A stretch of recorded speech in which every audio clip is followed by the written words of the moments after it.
What's going on? What's going on? How you doing? How you doing? Welcome in. Welcome in.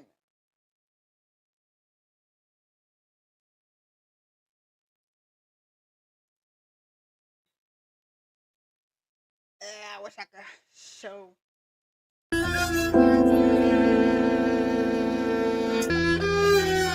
I never thought being myself would be something I had to relearn. But federal contracting has a way of humbling you real quick. When I first started reaching out to subcontractors, I thought I had to sound a certain way: professional, corporate, put together. So I wrote out a whole script. Hi, my name is Trinell. I am the contracting manager of Consult Connections, and I'm calling to inquire about acquiring a quote for a potential opportunity. I sounded like a salesperson reading off a piece of paper. It felt rushed, it felt disingenuous, and it showed because nobody was calling me back. Nobody was giving me quotes, and I was getting the runaround every single time. And I really couldn't figure out why this was happening to me. Luckily, I was still attending my monthly government contracting training calls, and somebody on the call asked that exact same question. What do you say to a subcontractor? And the coach said something that made me really think. He said, why are you trying to sound like somebody else you're not? Just call like you calling for yourself. Be yourself. After I got off the call, I thought to myself, that's way too simple. There's no way that that's going to work. But then I sat with that for a moment and I realized something. I was so busy trying to sound corporate and get the quote that I forgot I was actually talking to another human being on the other end of that phone. I was running through people like a run in a stocking. Just give me the quote so I can get off the phone. I was not thinking about that person. I just wanted what I wanted, and that energy was coming through loud and clear. So I decided to try something different. Next call I made, I just said, hi, I'm calling to get a quote for some services. Is this something you can help me with? That was it. No script, no corporate voice, just me. They didn't hang up. They transferred me right to the person. And when that person started asking me technical questions I didn't know the answers to, I just said, I'm not sure about that. Let me find out and I'll get back to you. And they were okay with that. It was okay that I didn't have all the answers. They didn't expect a big corporate voice. I was the one with all the expectations, and every single one of them was wrong. The real connection was never in the script. It was being comfortable enough to just be myself and actually seeing the person on the other end of the phone as a human being, not just a means of getting what I needed. That's why I pride myself on teaching people how to connect with subcontractors, not just get a quote. At the Watch Us Submit 3-day intensive, that's exactly what we do. We learn how to humanize that phone call, make a real connection, and get what we need to build and submit a real proposal live together. Because at the end of the day, every great business relationship starts with a real human connection. And everything you need to make that connection is already inside of you. You just need someone to show you the way. Yeah. Yeah, yeah, yeah, yeah. They said small business can't compete.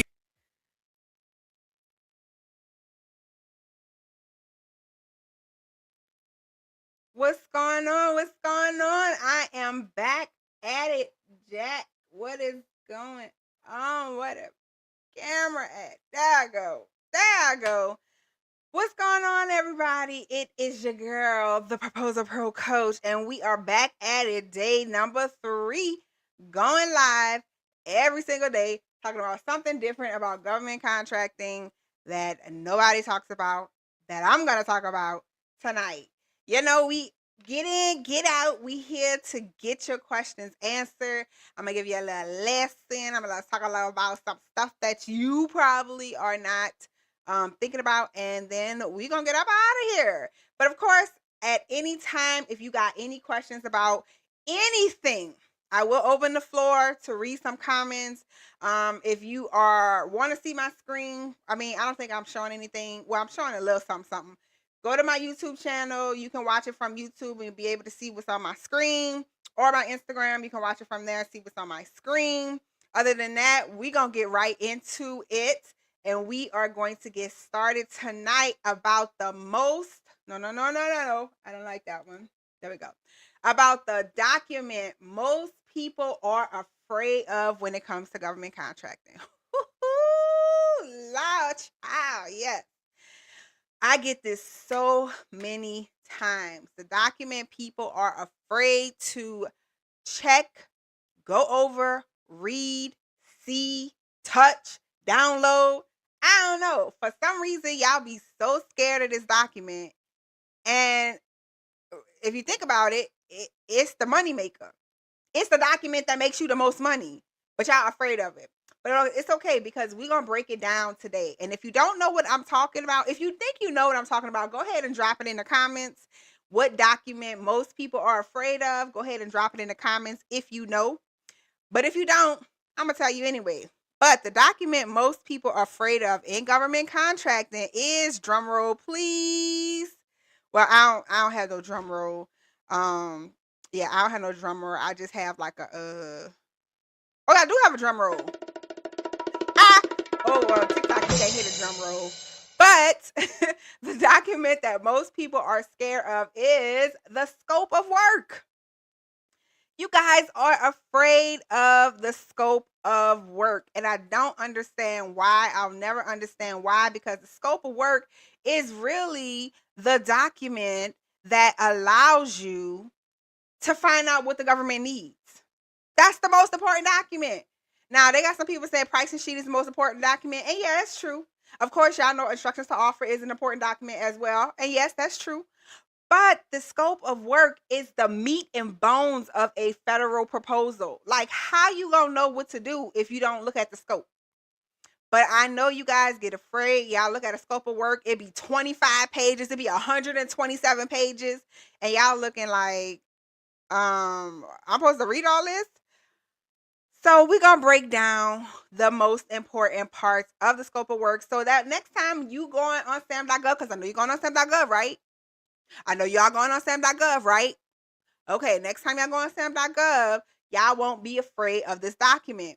And at any time, guys, once again, if you got a question, go ahead and throw your question in the comments. I will read them off and I will answer them because I want to make sure that you get what you're supposed to get off of this live, all right? I'm going live every single day for the next 7 days. So make sure to join me back at 8 p.m.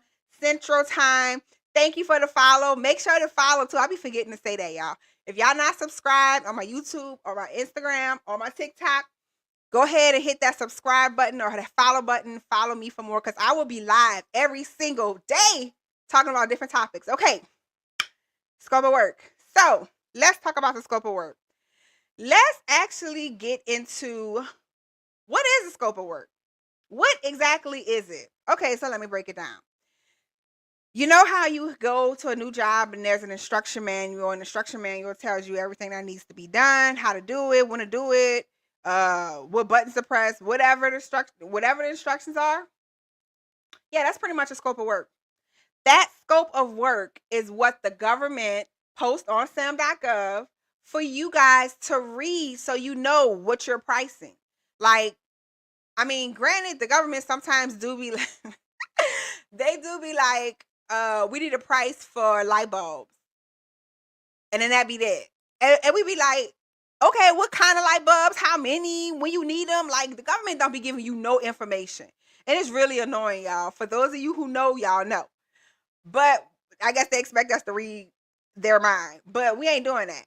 But that's what the scope of work does. It's a document that gives you the rundown of what needs to be done. And it's not as scary as you think. Now, yes, there are documents out there that's 100 and something pages. Yes, there are. Yes, there are. But you have to know what to look for when it comes to the scope of work. Yes, you need to read majority of the scope of work that's dealing with the actual project that needs to be done.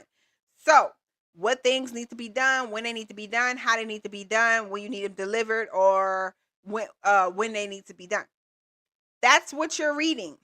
Now, in the scope of work, there is some things that like security, clearance, parking, training that you have to do, stuff like that. And that's okay, but that's not what we need to get a quote. That's not what we need to get a quote. So we don't even have to worry about that, y'all. Don't even worry about it. You only need to be concerned with 3 things when you're reading the scope of work. 3 things. That is, hold on. That is what needs to be done. Let me make it a little bit bigger. What needs to be done, where it needs to be done, and when it needs to be done. Let's say it again. What needs to be done, where it needs to be done, and when it needs to be done. Those are the only 3 things you need to worry about when you're looking at a scope of work. Okay? 127 pages is not going to explain all of that. It's usually, I would give it, it's usually the first 1 to 5 pages of the scope of work that tells you everything you need to know to price your proposal. Okay? 1 to 5 pages. All right? That's what you need to concentrate on. When it needs to be done, where it needs to be done, and when and how it needs to be done. That's the only thing you're looking about when you're talking about the scope of work. All right? So when you see these documents and you're going on these documents on sam.gov and you're downloading them and you're reading them, don't get overwhelmed because it's so many pages. Look for those 3 items. And what you're going to do is you're going to summarize those items. Okay, you're not, I repeat, and I know y'all be doing this, so stop it. Stop it. What you're not going to do is you're not going to copy and paste the entire scope of work and send it to a subcontractor. Don't do that. Don't do that. Let me tell you why. First and foremost, that's lazy. Remember, you are a federal concierge, you are government contracting, and you are going to be asking the government to pay you to manage the contract. And guess what? Half of the time, you don't even need to manage the contract. Okay? You tell your person what to do, they do it. You ain't even really talking to them. They just do the work, they invoice you, and you get paid. You're not even really managing the contract. But the one thing you must do, the one thing that you're going to be getting paid for, do it. I mean, God, dog, how lazy does some of y'all have to be? I'm sorry. I'm just saying. If your job is to get a quote, the government's going to be paying you monthly to have done that. Do the work. So read the scope of work, summarize the scope of work. Work for your money. That's how you work. She works hard for the money. That's how you work for your money. Read the scope of work, summarize it. Once again, guys, do not copy and paste the scope of work to the subcontractor. Because first of all, who gonna want to sit there and read 5 pages? I'm not. If you some random person calling me, asking me, hey, I need a quote for lawn care. I always use lawn care. I need a quote for lawn care. Can you, I'm gonna send you a document. Can you read it and let me know? And I open that document and it's 7, 8, 9 pages. Baby, I ain't got time to read all that. I'm not about to read all of that. I am not. So what we do is what I like to call dummy down. We're going to take the scope of work with those 3 things, what needs to be done, where it needs to be done, and when it needs to be done. We're going to take that and put it in a summary. Say it with me, a summary. We're going to put it in a summary, okay? And we are going to send that to the subcontractor, okay? Once it's in a nice summary explaining those 3 things, it don't have to be a lot of details, because what you want is you want the subcontractor to come back to you and be like, hey, what about this? Hey, do you need this? Because you want to build that rapport. Rapport is good. They got a lot of people out here that's teaching government contracting. They're like, just get the quote, get it done, get the quote, and go about your business. Now that's cool and all, but remember, you got to remember that subcontractor is being contacted by 11 people. Okay? What makes you stand out from them if you don't catch their attention or if you don't connect with them in some type of way? You have to connect with your subcontractor. You have to connect with them. That way they want to work with you. Okay, they may pick you over everybody else. You have to you have to connect with your subcontractor. If you just call me like, hey, I need a quote, send them the document, and just like that's it. Yeah, they might get back to you, but you're gonna be forgettable, and they're not gonna even remember you. You want them to work with you. You want them to be tell other people like, you know what? Well, I already gave my quote to somebody else. I think I'm gonna stick with them. I like, whatever. You want that. That's what you want. Okay, so summarize it. Put in those three things. Once again, what needs to be done, where it needs to be done, when it needs to be done. Put in those three things in the summarization. You're going to call your subcontractor and you're going to send them those three things. Okay? If they call back asking you for stuff, that's your time to build that rapport, develop a relationship so that they want to work with you. All right? That's what a scope of work is. That's all it is, y'all. It's not scary at all. All right? But once again, I'm going to say this 3 more times. Do not copy and paste the entire 129 pages of a scope of work and send it to your sub. It's just not cool. All right? It's just not cool. Now, oh my God, why I keep doing that? I don't want that. That's what I want. Once you understand the scope of work, all right, remember, you have to actually read it. Don't just send off the scope of work and you didn't even read it. You don't even know what the job entails. You don't even know, like, what is supposed to be done. You have to read it. But once you read it, a lot of people get confused on this. So they're like, okay, well, how do I price it? How am I going to give the price to the government, or just give them one price or whatever? Guess what? A lot of the times it's actually inside the scope of work. Not the physical, we want you to price it per unit or blah, blah, blah, but the scope of work will tell you more than likely how to price the document. That's how you figure out how, excuse me, how you're going to price your document. Once you know what needs to be done, you good to go. You know how it's going to be coming in, when it's going to be coming in, what they're going to be doing, and then you can actually price it accordingly. Add your money on top. Decide how you're going to add your money on top because you know what they require. So, for example, if, say, they're delivering water bottles, okay? Say they're delivering water bottles, right? You know they want 800 water bottles delivered every month, right? So they want it delivered. There's a delivery fee, right? They want it delivered and they want 800 water bottles. So for those of you out there, maybe you know, maybe you don't know, how many line items would that be? If they want for 800 water bottles and they want it delivered, how many line items would that be? Or how many things would you be charging for? Well, let's think about it. First of all, they want 800 water bottles. So clearly we charging for 800 water bottles, right? Right. Okay, so my money's going to go on top per water bottle, right? But not only are they delivering 800 water bottles, right? Water bottles, they have to deliver it. And usually there is a delivery charge. So not only are you going to put your money on top of the 800 water bottles, you're going to put your money on top of the delivery as well. But you wouldn't know that if you didn't read the instructions to offer. You wouldn't know that if you didn't read the scope of work. That's why it's important for you to read the scope of work when you're working on a solicitation. Once again, I said I'm going to say it 3 more times, well, 2 more times now.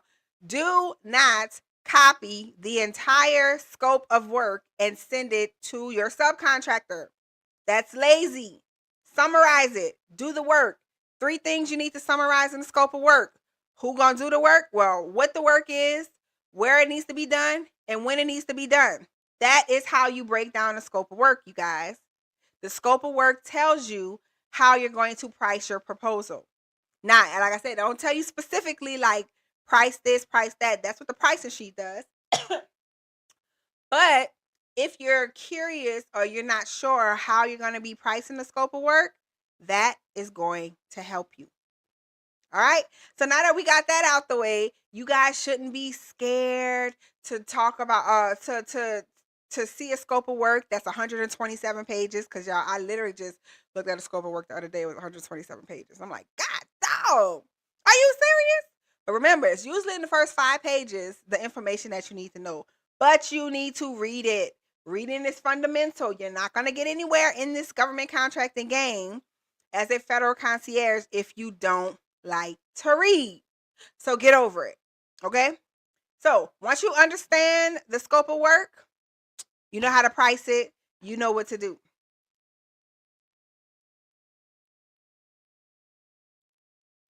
All right. So with that being said, once you price it, you know what to do. You're able to put together your proposal, put the rest of the proposal together, put your pricing on top, do the instructions to offer and everything, and then send your proposal off.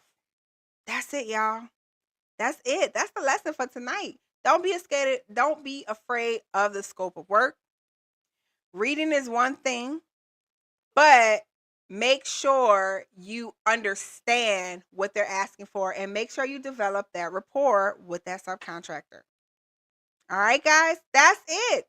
Plain and simple. Government contracting, you guys, y'all be making it so hard and so difficult. Y'all it's like, it's so easy. Y'all feel like it's too easy, so you want to make it hard and more difficult. But then you really don't want to make it hard and difficult because you always wishing, man, I wish I could make some money where it's easy. And then we show you money that you can make where it's easy, and then y'all want to make it hard and difficult. I don't understand. But guys, that is it. That's the scope of work.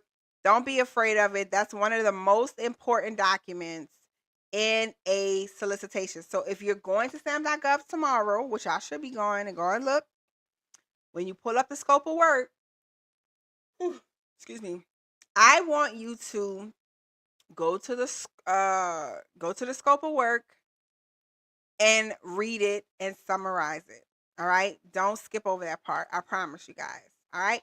So reading it is one thing, but knowing what to do with it further is another. That is why, guys, I am introducing my community, the Proposal Pro Academy.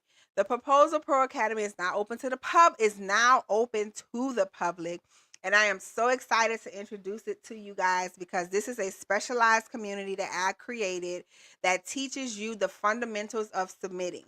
A lot of people try to teach you how to win contracts and, how to do this and do that.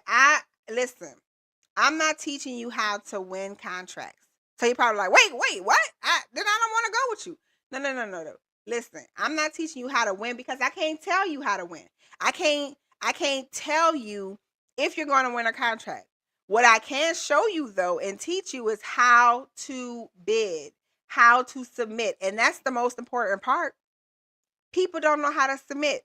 And that's what the community does. We break it down so that you know how to understand anything that comes your way. The Proposal Pro Academy community is live and taking students. We will hit a cap at 200 students, but we are taking students now. Go to the proposalproacademy.com to go and get into the community. You can go to the link in my bio as well to click on it, or you can go to the proposalproacademy.com to get in the community because the community is going to be banging. It's going to be popping and people are going to be winning because that's how I set it up. All right. All right, guys. Well, my time is winding down. If you guys got any questions, go ahead and drop them in the chat. Once again, I'm going live every single day for the next 7 days. I haven't been live in a long time, so all the people that's following me don't get notified that I'm live. So whoever's watching me, thank you for jumping on and catching it. If you guys have questions, please drop them in the comments because I'm here to answer your questions. I mean, y'all, I guess y'all think I be playing when I say that, but anything government contracting, I am here to answer and I'm ready to answer. But y'all be so afraid to ask questions. But you're never gonna learn unless you ask questions, okay? So let's see if we have any questions on the TikTok. We don't have any questions on the Instagram.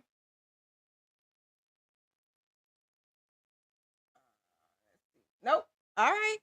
Well, guys, if you have no questions, I am going to be out. Once again, if you're not following me, please hit that follow button, hit that subscribe button, as I will be going live every single day, and I would love for you to get notified when I go live. We are talking about different topics every single day about government contracting, so you don't want to miss it. Really appreciate the love, really appreciate the likes. Thank you so much. Once again, if you're interested in joining the community, go to the link in my bio. Go get in the community. That's the first step.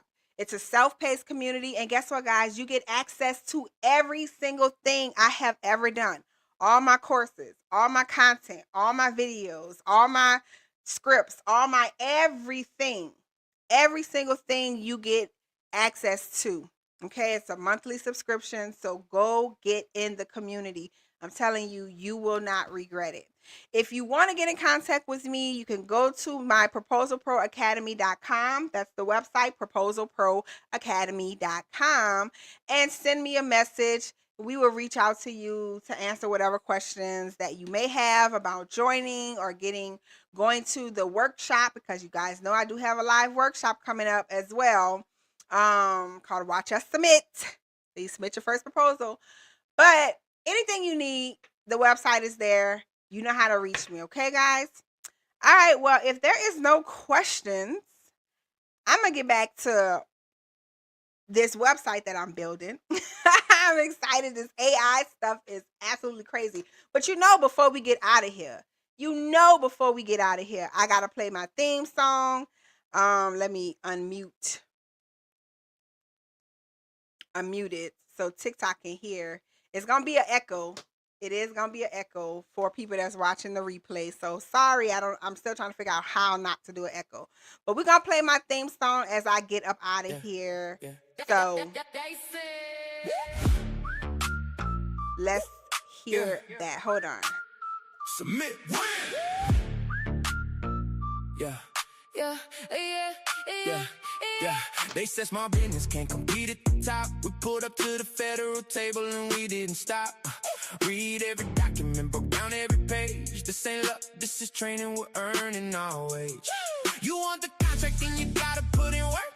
Study the solicitation, don't you dare lurk. Find your sub, get your quote. Price it right, submit that proposal, it's your time tonight. Train, learn the game, submit, stake your claim. Win, that's the aim. Proposal Pro Academy, remember the name. Train, submit, win. Train, submit, win.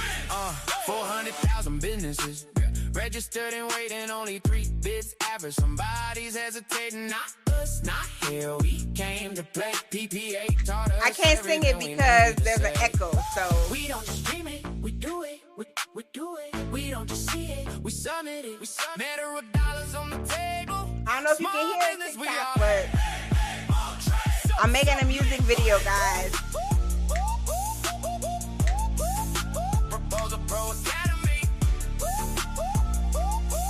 Thank you guys for watching me tonight. Thank you for coming by. Small business can't compete at the top. We pulled up to the federal table and we didn't stop. Read every document. I really appreciate the views for those watching me. I hope you guys have a great journey in your government contracting journey. Just remember, train, submit, win. That is the key to winning government contracts. Learn the game, submit, stake your claim. That's the aim. Proposal Pro Academy, remember the name. Train, submit, win. Train, submit, win. Last verse. Registered and waiting, only 3 bids average. Somebody's hesitating, not us, not here. We came to play. PPA taught us everything we need to say. We don't just dream it, we do it. We do it. We don't just see it, we submit it. Federal dollars on the table. Small business we are. Submit.